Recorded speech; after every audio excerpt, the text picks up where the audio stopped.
बेरेट खोलिए अपना बेरेट। देखिए हम लोग पढ़ क्या रहे हैं।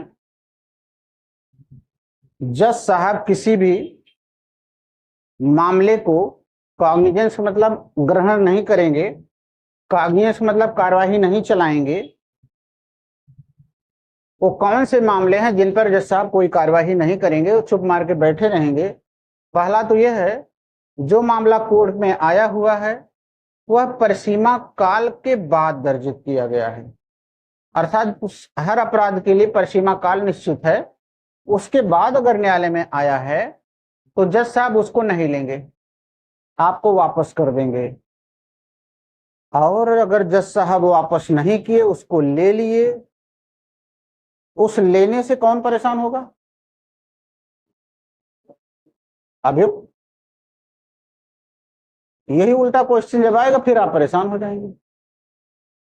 अगर कोई मामला है जिसमें 1 साल की सजा है और 2 साल बाद वह न्यायालय में आता है, जज साहब उसे ग्रहण कर लेते हैं, ऐसी दशा में पीड़ित व्यक्ति को उपचार बताइए।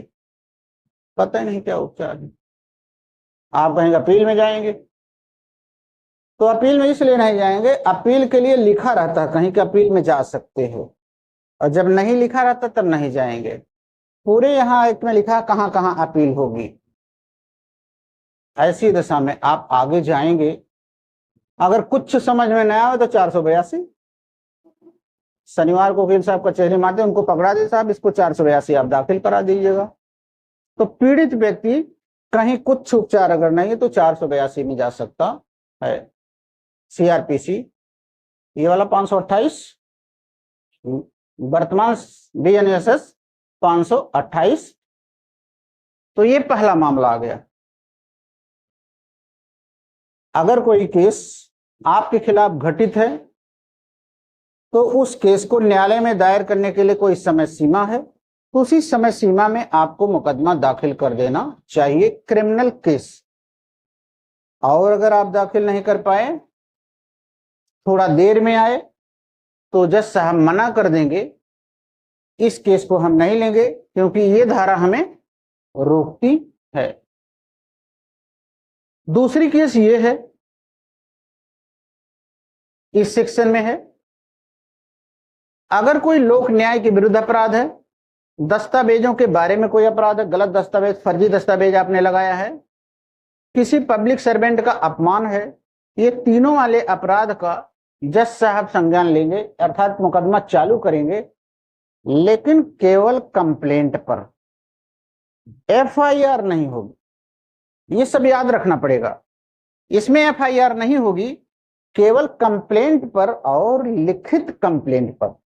एक लगा है आपका, कंप्लेंट ही नहीं लिखित कंप्लेंट पर होगा। तो ये हो गया, लिखित कंप्लेंट पर यह कार्यवाही चलेगी। अगर इस तरीके से ना एफआईआर है ना लिखित कंप्लेंट है, मौखिक है, तो फिर कार्यवाही नहीं चल पाएगी, संज्ञान नहीं लेंगे। ये उसमें है। राज्य के विरुद्ध कोई अपराध है या क्रिमिनल कंस्पायरेसी है, षड्यंत्र का अपराध है, अगर इस मुकदमे को आप चलाना चाहते हैं, जज साहब के पास ले जाना चाहते हैं, तो इसमें राज्य सरकार या डीएम की अनुमति चाहिए। राज्य सरकार या डीएम की अनुमति चाहिए। जैसे कोचिंग में कोई लड़का बैठा है, कह रहा ये 2 बच्चे हमारे बारे में षड्यंत्र कर रहे हैं, हमारे बारे में सोच रहे हैं कुछ, इनको हम गोली मार देंगे। इस मुकदमे को जब आप लेके जाएंगे जज के पास, एक ही आपराधिक षड्यंत्र वाला या ये राज्य के विरुद्ध वाले अपराध, ये सारे मामलों में डीएम की परमिशन ली जाएगी। मतलब अनावश्यक मुकदमे न्यायालय में ना दाखिल हो, ये यहां पर लिखा है। इसमें न्यायालय की अनुमति सब जगह अलग अलग है। इसमें समय का वर्जन है, इसमें कंप्लेंट होगा, इसमें जज साहब के पास मामला जाने के पहले न्यायालय की अनुमति लेना पड़ेगा या डीएम की अनुमति लेना पड़ेगा। सेक्शन 217 में लिखा गया है, तभी जाकर के मुकदमा शुरू होगा। मिथ्या साक्ष्य देने के लिए धमकी के मामलों में कंप्लेंट लिखा गया है, सेक्शन में कंप्लेंट लिखा गया है।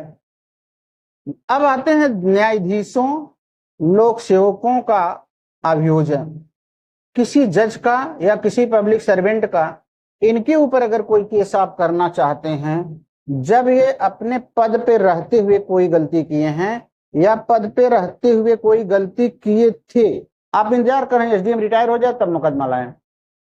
दोनों दशा में इनको सुरक्षा दी गई है इस धारा के द्वारा। इन पर मुकदमा चलाने के पहले जिसके अंडर ये लोग हैं उनकी अनुमति लेनी पड़ेगी।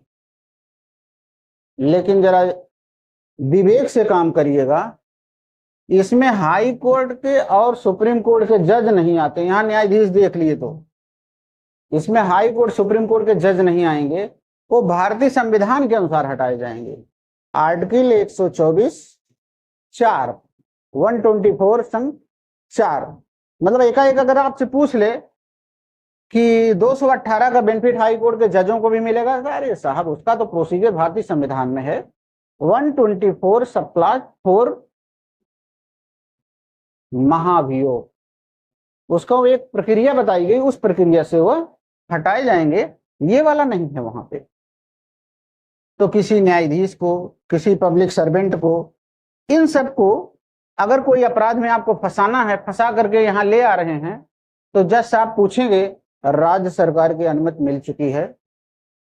अगर अनुमति मिल चुकी हो तब तो मैं कॉग्निजेंस लो, अनुमति का प्रमाण पत्र हमें लाइए। तो ये कहते हैं साहब अनुमति तो अभी मिली नहीं है। इसी धारा में एक संशोधन किया गया है। राज्य सरकारें बदमाशी करती थी, अनुमति नहीं देती थी, तो इसमें एक लिख दिया गया अगर 120 दिन में आपने अनुमति नहीं दिया तो जज साहब कहते हैं मैं मान लूंगा कि अनुमति आपने दे दिया है। एपीटी का सवाल आपका हो गया, पहले नहीं था कि अगर सरकार के पास अनुमति के लिए आवेदन कौन दिया होगा, सरकार के ही आदमी इधर हैं, सरकारी वकील, कंप्लेनेंट, अनुमति दिया है कि अभियुक्त पर मुझे मुकदमा चलाना है, और सरकार 120 दिन तक, सेक्शन के अंदर लिखा गया है 120 दिन तक अगर अनुमति नहीं देती है तो डीम्ड कंसेंट मान ली जाएगी, अपने आप कंसेंट मान ली जाएगी। ये करप्शन एक्ट में भी था। करप्शन एक्ट की धारा में 19 में व्यवस्था थी कि सरकार अनुमति देगी, सरकार अनुमति देगी। लेकिन इलाहाबाद हाई कोर्ट में एक केस आई, ये हड़िया वाले विधायक की, त्रिपाठी, कौन से त्रिपाठी थे जो बसपा काल में शिक्षा मंत्री थे, राकेश धर त्रिपाठी बनाम स्टेट ऑफ यूपी। राकेश धर त्रिपाठी पर करप्शन का आरोप लगा, राकेश धर त्रिपाठी बनाम स्टेट ऑफ यूपी।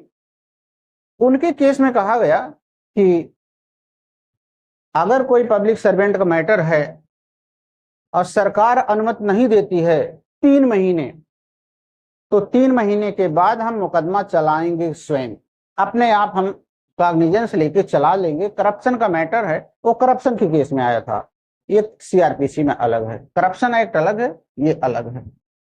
तो फिर से देखिए, किसी जज पर मुकदमा चलाना हो या किसी पब्लिक सर्वेंट पर मुकदमा चलाना हो, इन पर मुकदमा चलाने के लिए अगर आपने न्यायालय के समक्ष आए हैं, चाहे एफआईआर से आए हैं, चाहे कंप्लेंट से आए हैं, न्यायालय उसको तभी लेगा अपने हाथ में जब सरकार की अनुमति का प्रमाण पत्र मिल जाए। क्योंकि अनावश्यक लोग दुखी रहते हैं, किससे? लेखपाल से, एसडीएम से, बीडीओ से, ब्लॉक पे। जैसे गांव में कोई बताए भाई साहब चना का बीज आया था और ब्लॉक का वीडियो हमें दिया, आपको नहीं दिया, अभी जाके गुस्से में उसको गालियां दे रहे हैं, आपने हमें चने का बीज नहीं दिया, गांव में इनको आपने दिया। वो कह रहा आया ही नहीं भाई साहब, आया, अरे ऐसे कैसे नहीं आया, वो जानबूझ के ऐसा कह दिया। अब गए हम आप पे केस करेंगे।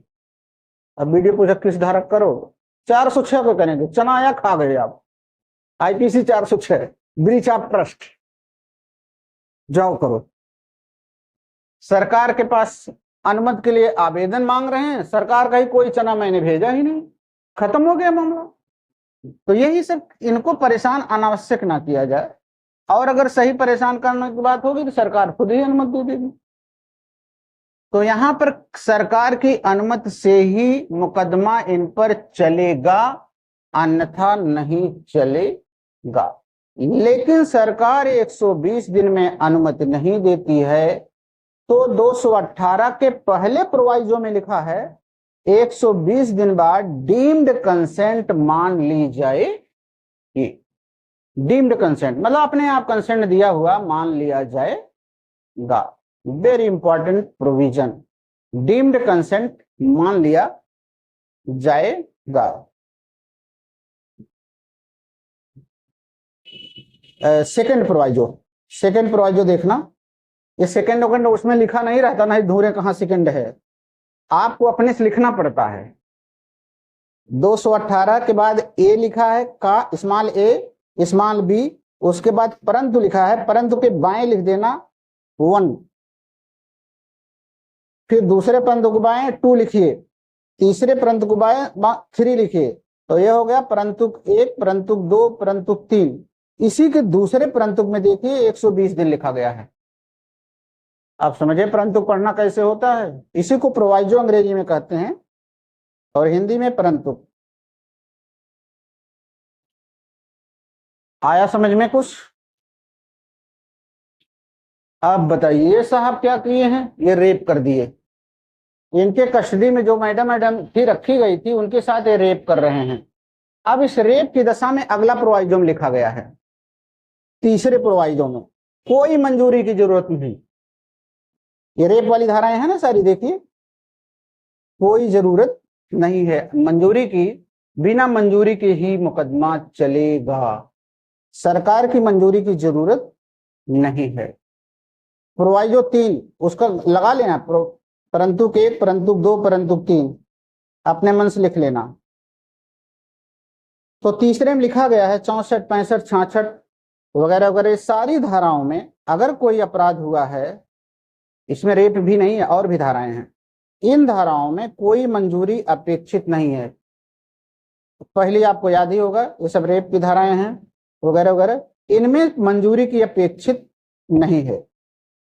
तो बलात्कार या स्त्री लज्जा भंग या मानव दुर्व्यवहार या एफआईआर ना लिखना भी इसी में है, इन सब में सरकार के मंजूरी की जरूरत नहीं है और इनके खिलाफ जज साहब कार्यवाही शुरू कर देंगे, संज्ञान ले लेंगे, ये ध्यान रखना। आप जरा सा यहां पे आइए,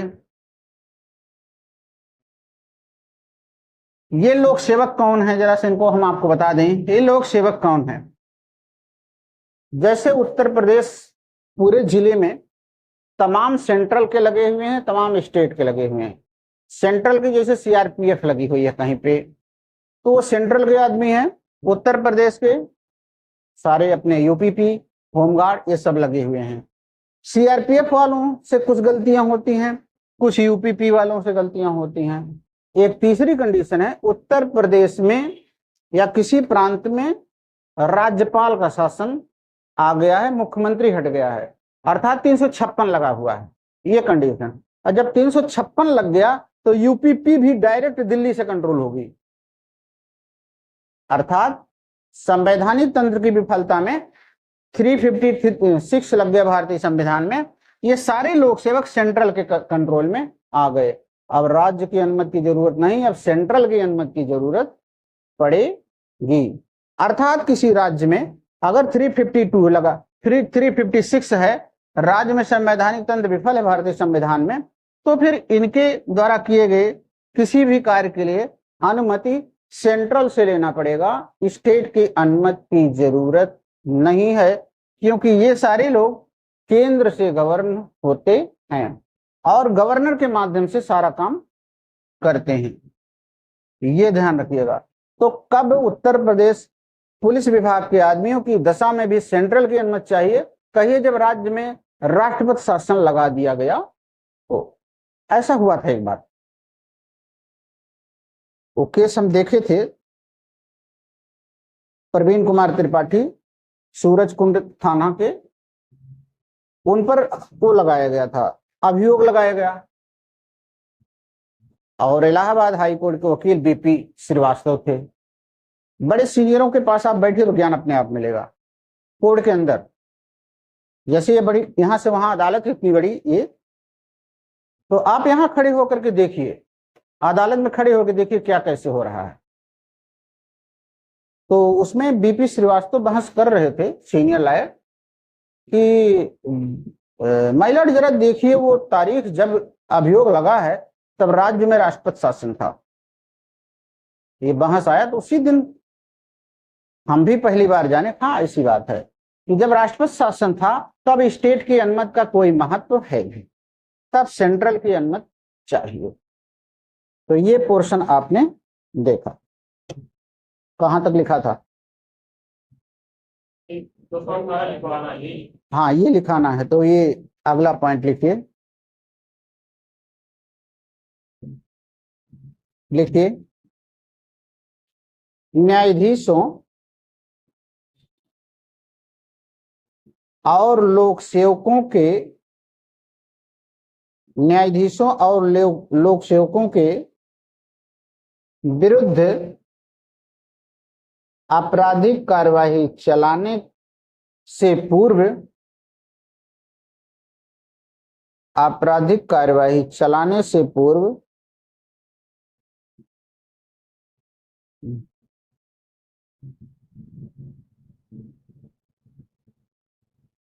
न्यायाधीशों और लोक सेवकों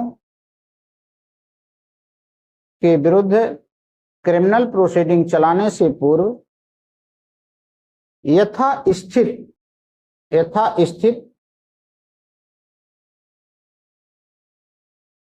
केंद्र या राज्य सरकार की पूर्व मंजूरी आवश्यक है। यथास्थित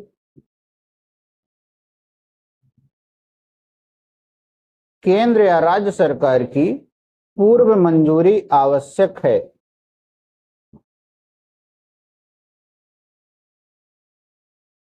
पैरा चेंज,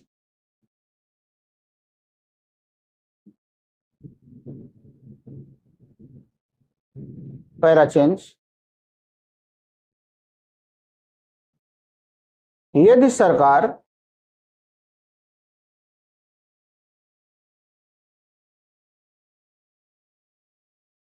ऐसी मंजूरी आवेदन पत्र पर, ऐसे मंजूरी आवेदन पत्र पर 120 दिन तक कोई जवाब नहीं देती है, ऐसे मंजूरी आवेदन पत्र पर कोई 120 दिन तक कोई जवाब नहीं देती है,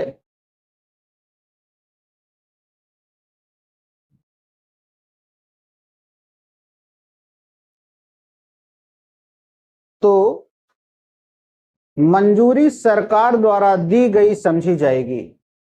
तो मंजूरी, परमिशन सरकार द्वारा दी गई समझी जाएगी, तो मंजूरी सरकार द्वारा दी गई समझी जाएगी।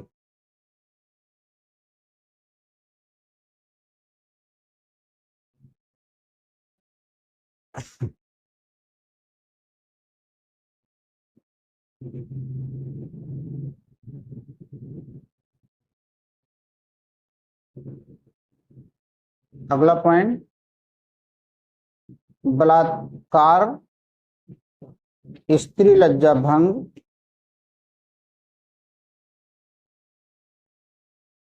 बलात्कार, स्त्री लज्जा भंग या एफआईआर ना लिखना, या एफआईआर ना लिखना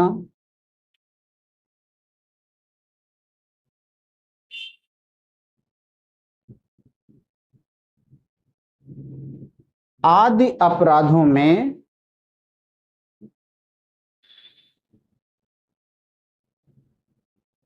लोक सेवक पर मुकदमा चलाने के पूर्व मंजूरी सरकार की आवश्यक नहीं है।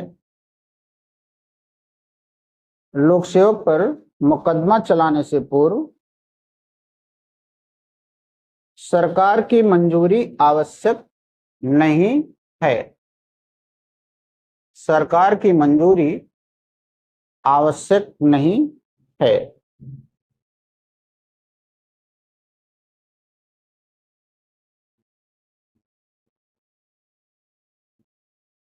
अगर आपसे पूछेगा कारण क्या है इसका, जैसे यहाँ क्लास में पूछा था क्या कारण है,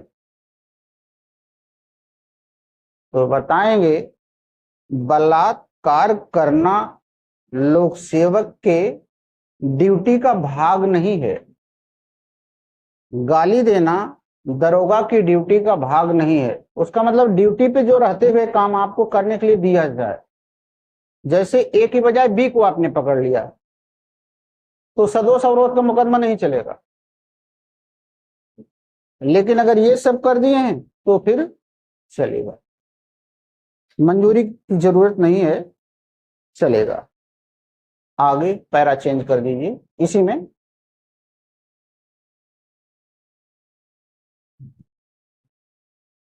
यदि किसी राज्य में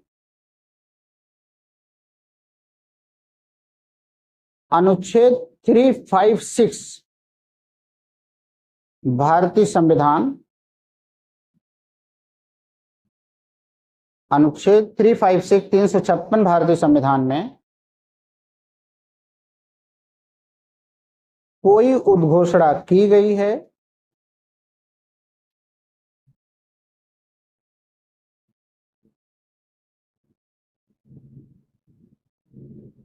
तो केवल केंद्र सरकार की मंजूरी आवश्यक है। तो केवल केंद्र सरकार की मंजूरी आवश्यक है। ऐसी दशा में केंद्र सरकार की मंजूरी आवश्यक है। सेंट्रल की मंजूरी आवश्यक है।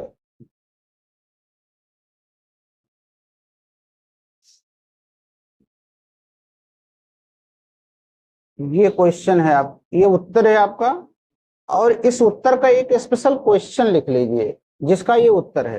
एक तो ये इसका उत्तर है और एक अकेले इसका प्रश्न है। नीचे क्वेश्चन शब्द लिख दे, क्वेश्चन लिखिए जिसका उत्तर यही है। ये लाइन इतना लिखिए।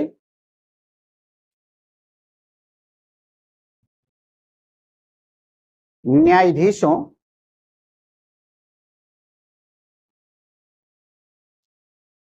और लोक सेवकों को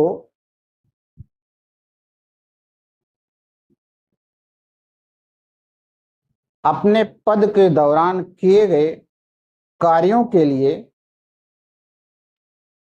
अपने पद के दौरान किए गए कार्यों के लिए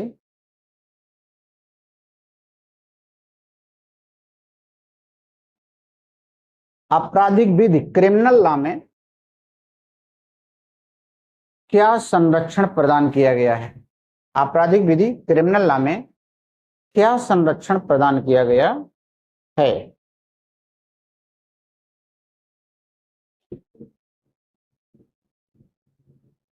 क्या संरक्षण प्रदान किया गया है।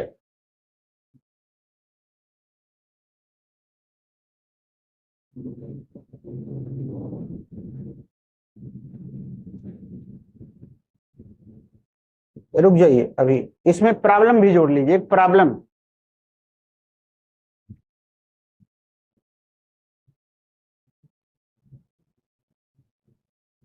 यदि कोई लोक सेवक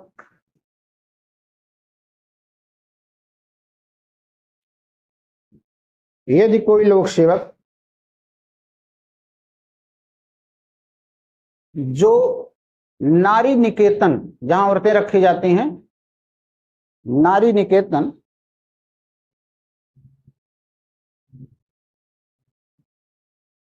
का मुखिया के रूप में प्राधिकृत है, का मुखिया के रूप में प्राधिकृत है,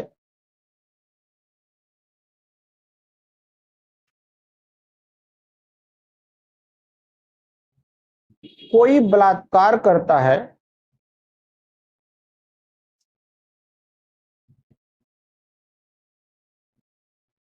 तो क्या उसे यह संरक्षण प्राप्त होगा। तो क्या उसे यह संरक्षण प्राप्त होगा।